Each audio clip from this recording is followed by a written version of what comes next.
The scent of freshly baked cookies wafts through the air as I adjust the perfectly staged throw pillows on the couch. It's the little touches that make all the difference in this business. I step back to admire my handiwork, the open house ready to welcome potential buyers. As I turn to check on the refreshments, I freeze. Walking through the front door, bold as brass, are Ethan and Chloe, my ex-husband and his new wife, the woman he left me for. I plaster on my most professional smile, but inside I'm seething. Ethan smirks as he approaches me. Well, if it isn't Zara, still trying to sell houses, I see. Chloe chimes in, her voice dripping with condescension. I'm surprised you're still in this business, Zara. Ethan told me you were never really cut out for it. I bite my tongue, refusing to give them the satisfaction of seeing me rattled.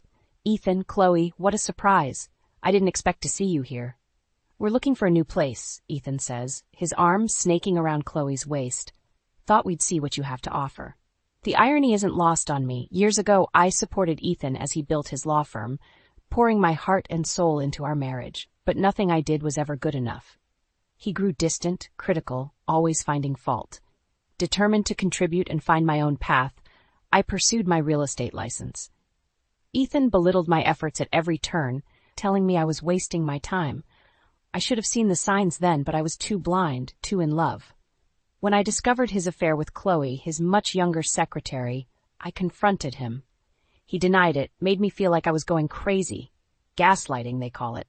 I didn't want to believe it, but the truth was staring me in the face. The divorce blindsided me.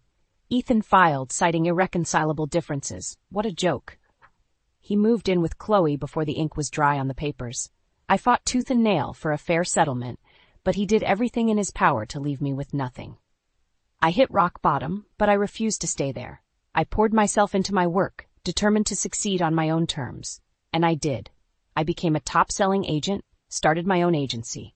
I made it my mission to help women like me, those going through tough times, find their dream homes and rebuild their lives.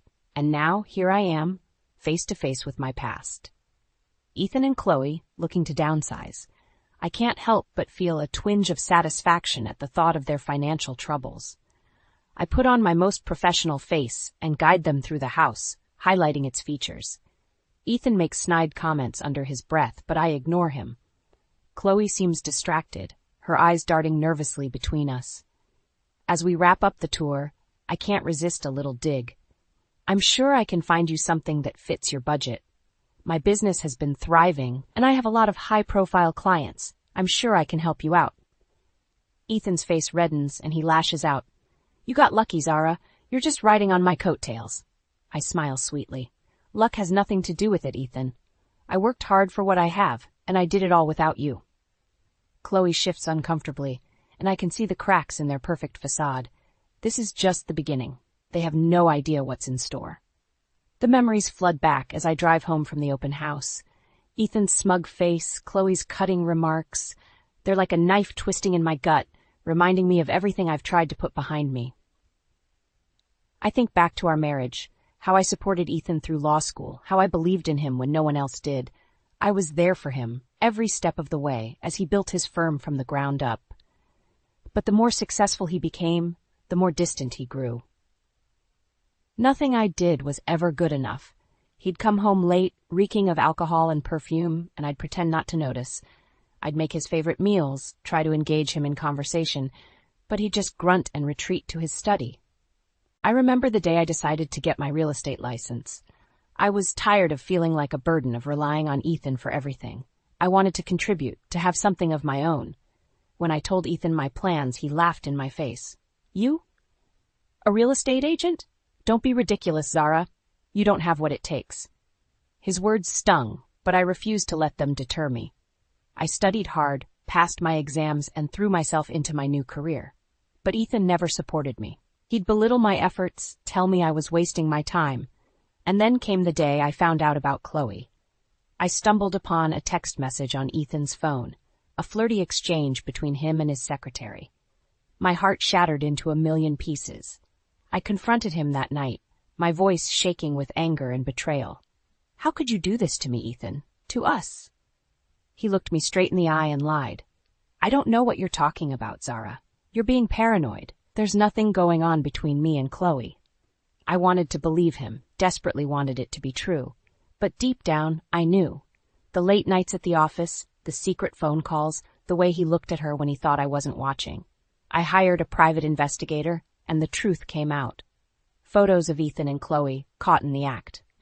I confronted him again, this time with proof, but he just shrugged and said, "I guess you weren't enough for me, Zara. I need someone who understands me, who supports my dreams." The divorce was a nightmare. Ethan fought me every step of the way, trying to leave me with nothing.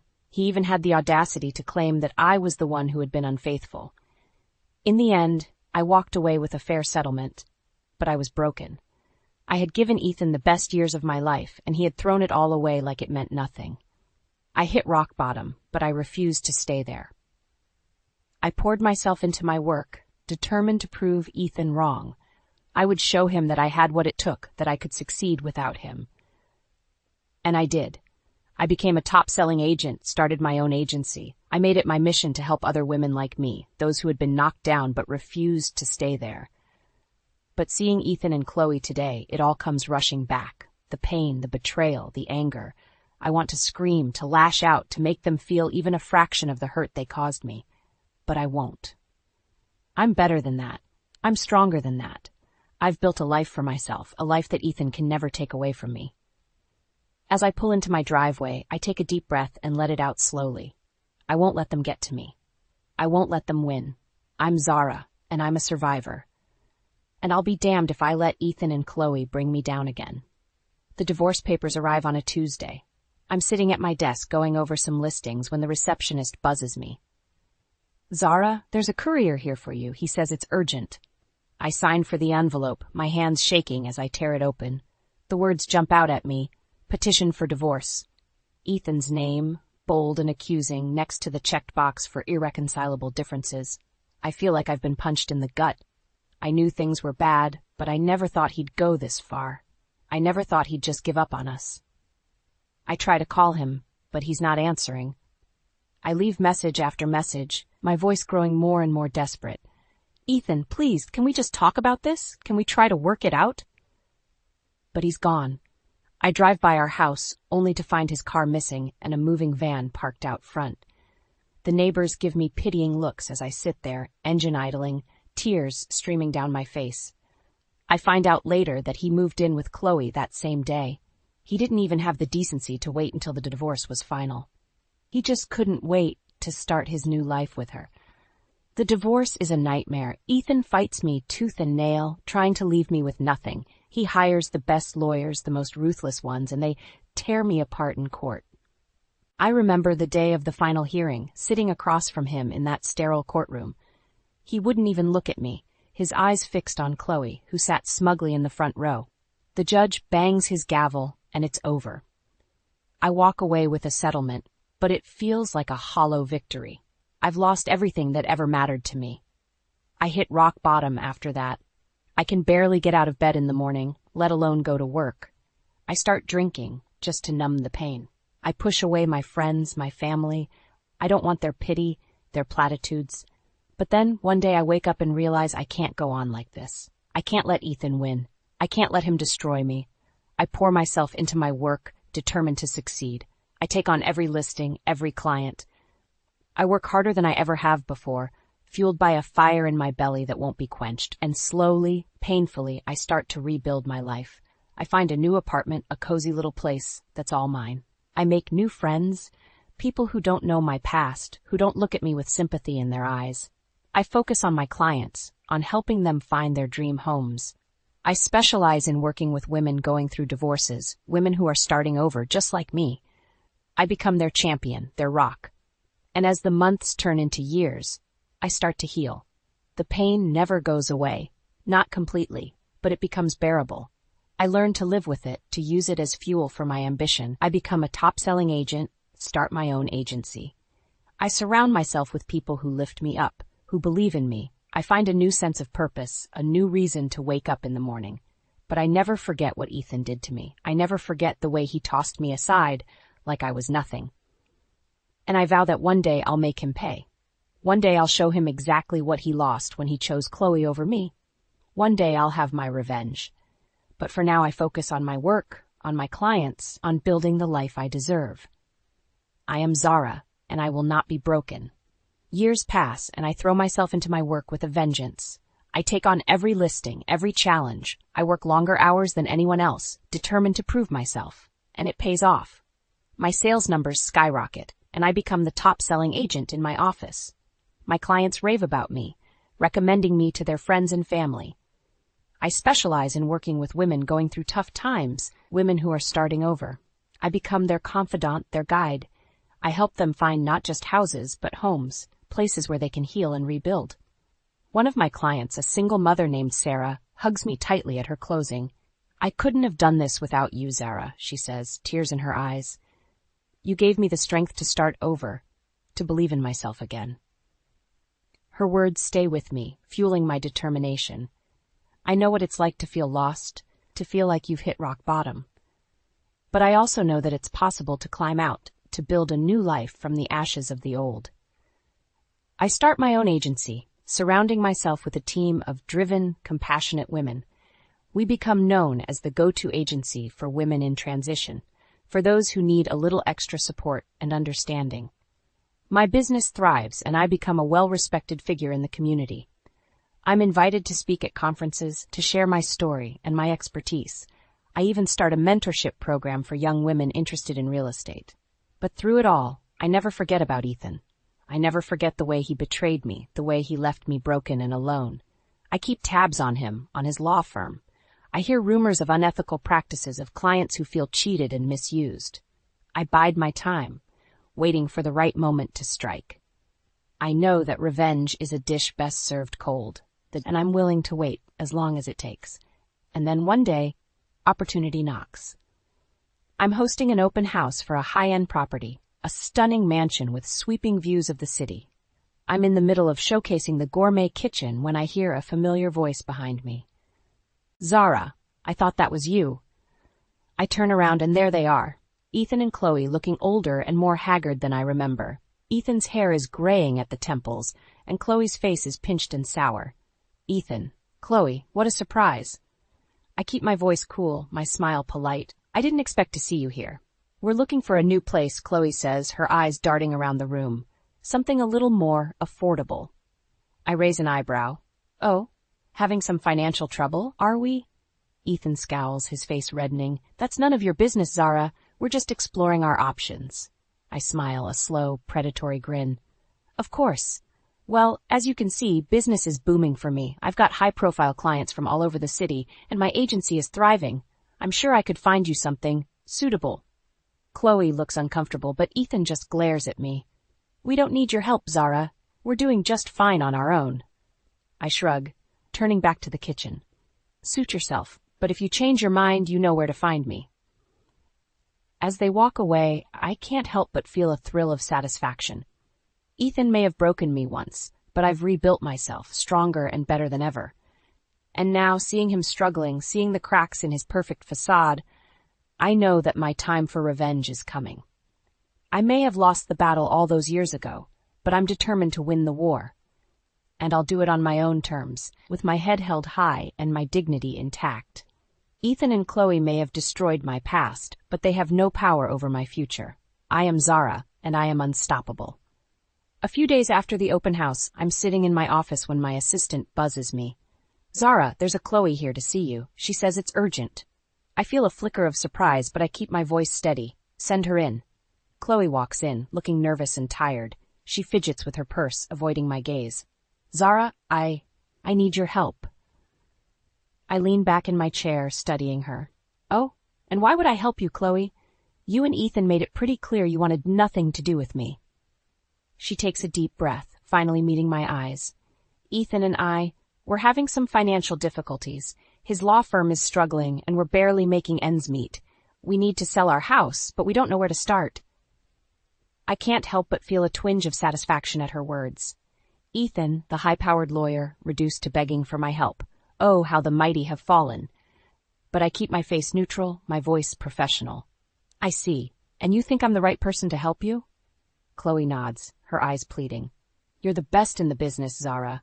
Everyone knows that. And And I know we haven't always seen eye to eye, but I'm hoping we can put that behind us, for the sake of our shared history. I want to laugh in her face, to tell her exactly where she can stick her shared history. But I hold my tongue, sensing an opportunity. Very well, I say, standing up and smoothing my skirt. I'll take a look at your property and see what I can do. But I make no promises. Chloe nods eagerly, relief flooding her face. Thank you, Zara. You have no idea how much this means to us. Oh, but I think I do, Chloe. I think I know exactly how much it means to you, and I plan to use that to my full advantage. Over the next few weeks, I work with Ethan and Chloe to get their house ready for sale. I bring in my team of stagers and photographers, transforming the outdated property into a sleek, modern showpiece. But even as I work, I can't help but notice the tension between them. Ethan is short-tempered and irritable, snapping at Chloe over the smallest things. And Chloe seems withdrawn and unhappy, her eyes dull and lifeless. One day, as we're going over some paperwork, Chloe pulls me aside. Zara, can I talk to you for a minute in private? I nod, leading her into a quiet room. She takes a deep breath, her hands shaking. I don't know how much more of this I can take.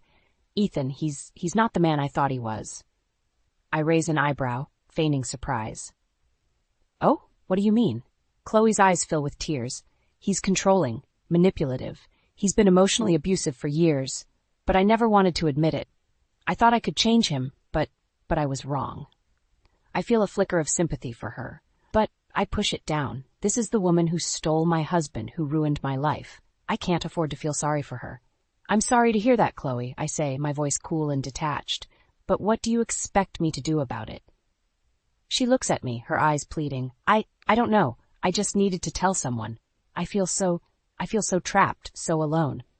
I nod, my mind racing. This is it. This is the opportunity I've been waiting for, the chance to take Ethan down, once and for all.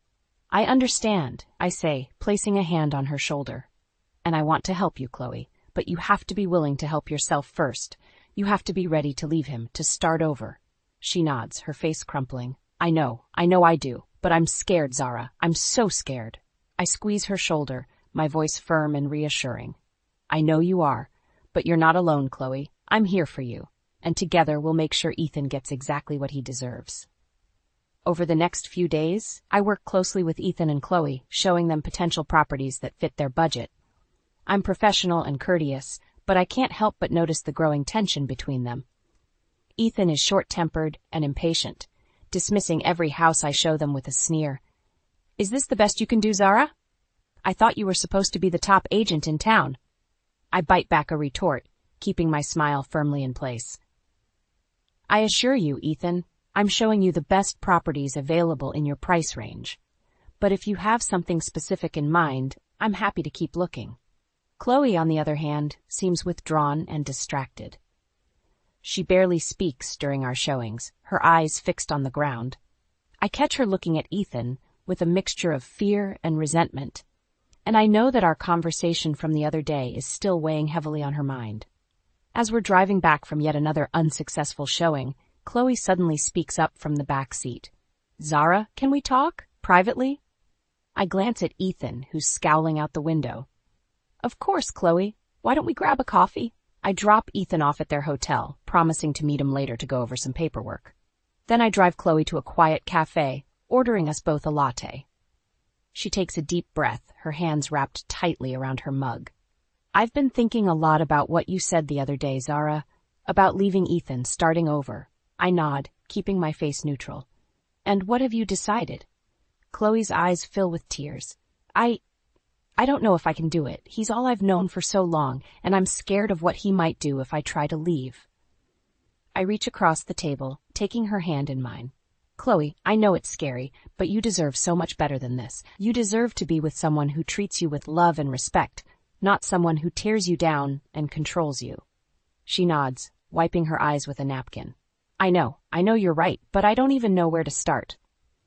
I squeeze her hand, my voice firm and reassuring. Start by talking to a lawyer. Find out what your options are. And in the meantime, document everything. Keep a record of every time Ethan is abusive or controlling. It will help you build a case if you decide to leave. Chloe takes a shaky breath, nodding. Okay, I can do that. I smile at her, feeling a flicker of something that might be hope. And Chloe? Remember, you're not alone. I'm here for you, every step of the way. We finish our coffee and head back to the hotel, where Ethan is waiting impatiently in the lobby. Where have you been? He snaps, glaring at Chloe. I've been waiting for over an hour. I step forward, my voice calm and professional. I apologize, Ethan. Chloe and I had some business to discuss, but I assure you, everything is under control. He scowls at me, his eyes narrowing. It better be. I don't have time for any more of your games, Zara. I smile at him, a slow, predatory grin. Oh, Ethan, you have no idea what kind of game I'm playing.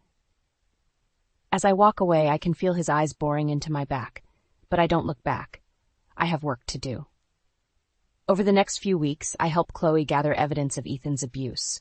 She starts keeping a journal, documenting every cruel word, every controlling action. She takes photos of the bruises on her arms, the holes he's punched in the walls, and all the while, I'm building my own case against him. I reach out to some of his former clients, the ones who felt cheated and misused. I gather evidence of his unethical practices, his shady dealings. I know that the time is coming. The time to take Ethan down once and for all, and when that day comes, I'll be ready. Ready to watch him fall, ready to see the look on his face when he realizes that he's finally met his match. In Zara, the woman he once destroyed, the woman who rose from the ashes, stronger and more powerful than ever before, the woman who will be his ultimate downfall. The day of reckoning arrives sooner than I expected. I'm in my office going over some paperwork when my phone rings. It's Chloe, and she's hysterical. Zara, please, you have to help me.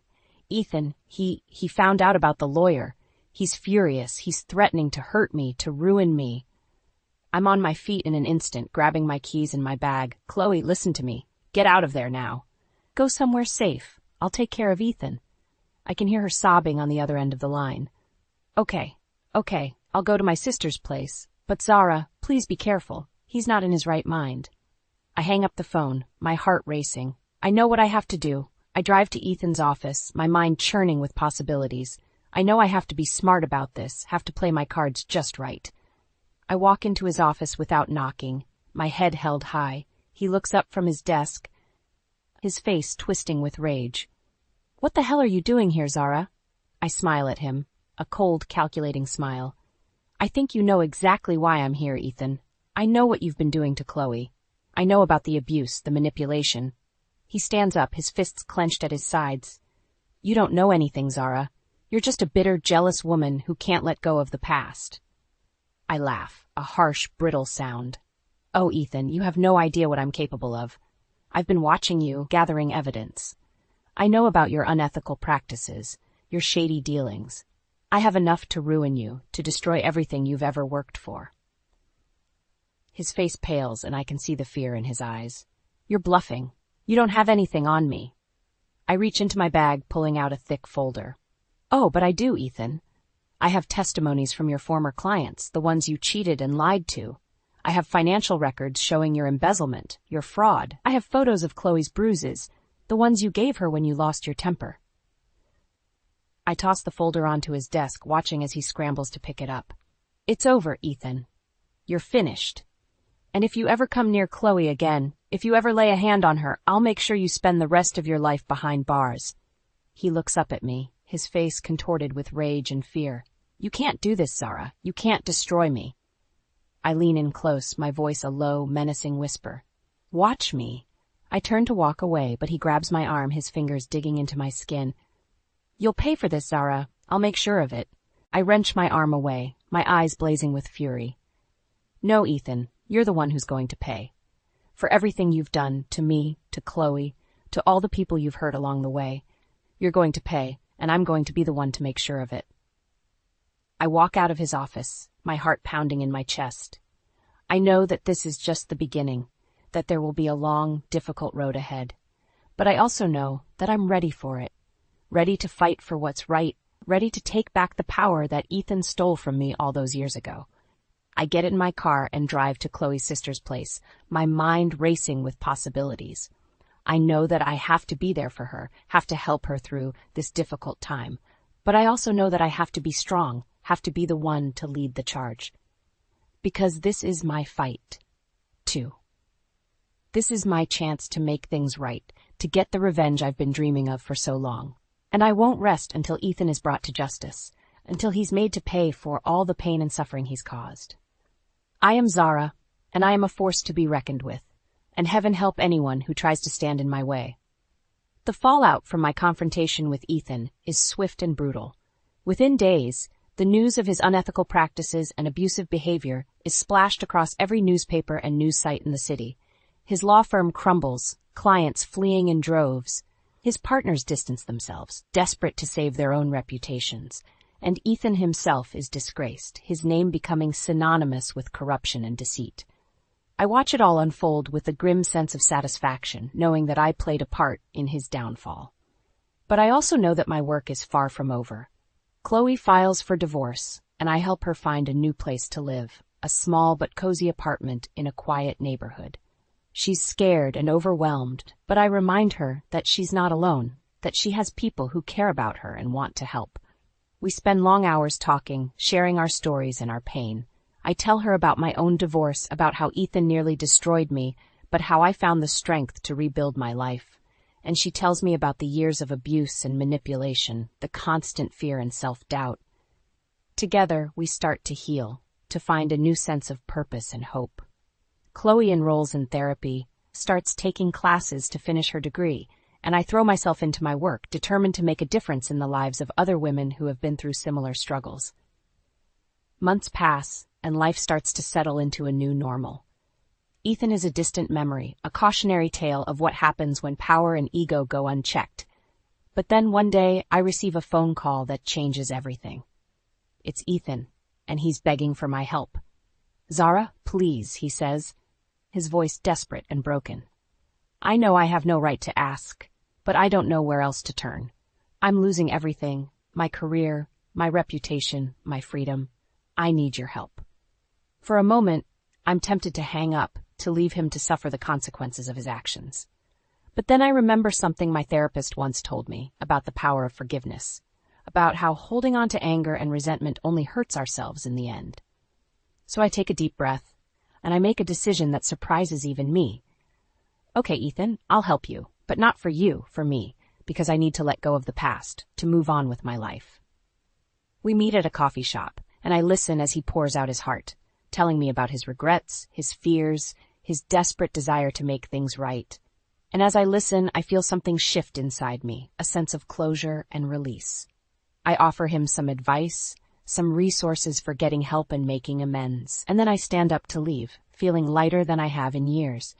"Thank you, Zara," he says, his eyes filled with tears. "I know I don't deserve your kindness, but I'm grateful for it nonetheless." I nod, a small smile playing at the corners of my mouth. Take care of yourself, Ethan. And remember, it's never too late to start over. As I walk out of the coffee shop, I feel a sense of peace wash over me. I know that I'll never forget the pain and trauma of my past, but I also know that I've found a way to move forward, to build a new life based on strength, resilience, and hope. I think back to the woman I was all those years ago, the one who was broken and lost, who thought she'd never find her way out of the darkness. And I feel a surge of pride and gratitude for how far I've come, for the person I've become. I am Zara, a survivor, a fighter, a woman who has been through hell and back and come out stronger on the other side.